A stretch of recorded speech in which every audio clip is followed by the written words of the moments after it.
It would probably have been a female. The Jack I think is, you know what it's called? A Jill is what the Jill is the female, and it tended to be the females because if they put the male down, he tended to eat and then just go to sleep. Stay in. Aye. Yeah, you've got to dig him out. So they had to dig him out. There's a bear see over here on the right hand side in there. Why? No idea. It's got a bright red nose. That's simply, I think, because of the colouring. That it's possibly the stuff around the woolen threads have faded.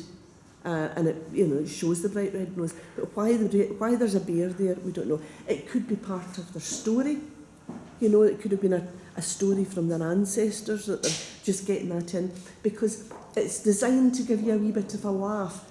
When you see someone in a tapestry pointing, follow the finger down. Yep. Right? Because you can see what's happened to his trouser. He's caught his trousers, right? Aye. But what they haven't done is been, totally honest here, because in those days, if you'd pulled that down, the chances are what you would have seen was his backside. Yes. But what they've done is they've given you the reflection. See in the rabbit hole? Rabbit's right, bum. so they've given you the rabbit's bum as the reflection. And this would have done. This is an example of what was known as mille-fleurs. The thousands of flowers, all the different flowers. It was a particular time when they were making tapestries, that this was quite a popular thing to cover your tapestry in. But the weaver would have sat with the loom like that, right? And these are the warp threads coming down. These are the weft threads that are going in and woven in and out. The picture that's behind here is known as a cartoon. Right, and that's how they would have made the pattern. Right, they would have got the pattern from that. But so it would have been like that, right? This would have been laid out with it held on the loom, and there would have been maybe about 4 or 5 weavers for the length of it, weaving along. Some might have had specialities. They were good at doing particular flowers. Some might have been good at doing animals. Some might have been good at doing faces. And they'd have swapped around a wee bit. This is called the seafront. It's a lovely piece as well. These are the two main tapestries we have here. As I say, we've also got the ones back into the rooms. We'll go through another archway. Lots of archways. Yes. I'm not going to talk a lot about this. I'm just going to show you the rood part. If you stand in that dark arc, right, and you look straight up, you see the wooden beams that go across and intersect, right? Where they meet, you can see something's been carved in most of them, and they're known as a boss. The one I want you to look at is where this first beam comes across, and it's directly above my head. Can you see like him? a wee elf guy. Yes, and what he's doing is he's got his trousers down and he's mooning you. Yes. They're back into bare bottoms. This room is known as the Navigate room. If you've only got a short time in the building, this is the best place to come, because the wall cards are great information and very easy to read and understand. Okay. And you've got examples of everything that's in the collection. These are the only images of Burrell Collection in the collection. He refused to have his portrait painted. He said that people should come to see the collection, not the collector. Quite right too.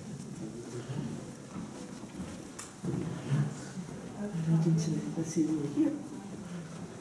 Now, you remember the plate we saw from yes. Right? This is an example from Turkey. This is known as Iznik pottery. This is one of the early pieces, the blue and white. The blue is from cobalt, and the cobalt came from Persia, from one particular area, right? And the Chinese did have cobalt, but it wasn't as good quality as the stuff they got from Persia. So they imported most of the blue that you see that was used to make blue and white porcelain, right? Came originally from Persia. Okay. And the idea of blue and white came from Persia as well. On these pieces here, remember the stylized hyacinths? Mm-hmm. There we have them here. And the carnations.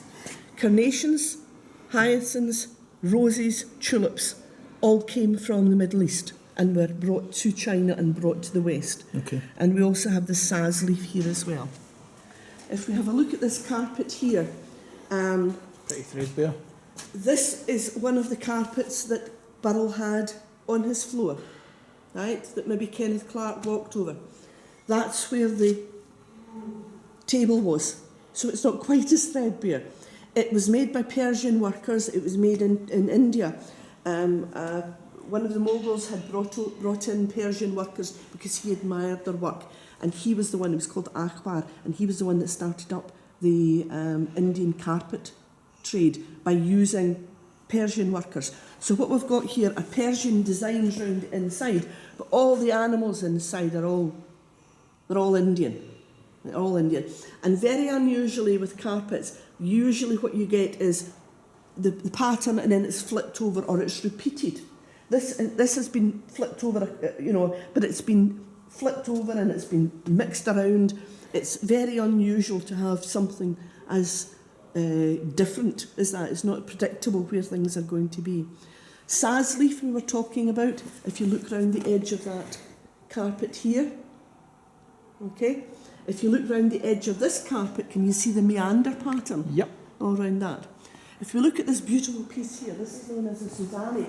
This is an embroidery. When a young woman was to get married, her mother was in charge of getting her dowry sorted out, and she needed a hanging for her bedroom, or a bridal room. This is a wall hanging. She would get a local person to come up with a pattern. The pattern would be divided up. She would take a bit, daughter would get a bit, granny would get a bit, aunties would get it, cousins would get a bit, neighbours would get a bit, and it was like a patchwork. They'd all do their wee bit and then give all the pieces back, all sewn together. Yep. And this beautiful piece, all this beautiful piece, once again, carnations. Yes? Can you see them? Yep, yep. Can you see the saz leaf? Can you see the bluebell? Traditional things, traditional pieces. If you take this, right, you can have a wee look at that when you get home, but this is, when Burrell bought it, this is how he used it. And in his purchase books, can you guess what he called it? Throw over. Bed cover. A bed cover. That's what he called it. Right? So we have some beautiful carpets here, and we also have some more down at the far end there as well. We'll get some lovely lustre tiles. Okay, thank you. The pieces that are here, 5 watercolours by a man called Joseph Crawhall. They're all on the subject of racing, and they all have something funny or amusing about them. This one here, we think he did this as for a portrait, for a poster that he was thinking of making. It's called The Two Gentlemen. It's not, you would think it would be called The Two Jockeys. But if you look at how beautiful that face is, that horse is looking at you and it's looking and saying, would you look at the fat lump I've got in my back? Because that's no a jockey. I mean, that's a wrestler that's on the back of that here. This piece here, however, this is of a man called Todd Sloan. Todd Sloan was an American, and in the late 1900s, he was invited over from America. He'd won all the big races in America, and so he was invited to come over and take his chances on the British circuit. And he won 47% of his races. Right, that was really good going. He had a great sense of timing. And one of the things he would do was he would keep at the front of the race, and as the post was coming up, he would make a charge. And he would get away out on his own. And so it became rhyming slang to be Todd Sloan, to be on your own, which is where we get the phrase, to be on your Todd. On your Todd, yeah. On your Todd. Thank you for not leaving me in my Todd. Thank you for coming round with me. Thank you. Is there anything else you would like to see? No, I've never seen the place before, so it was a great introduction to it. Yeah, And we've for got that, so I thank many you very beautiful. much. We've got so many beautiful. If anything, I hope I'm encouraging you To come back. Come back. Yes. Go on another tour. Yeah.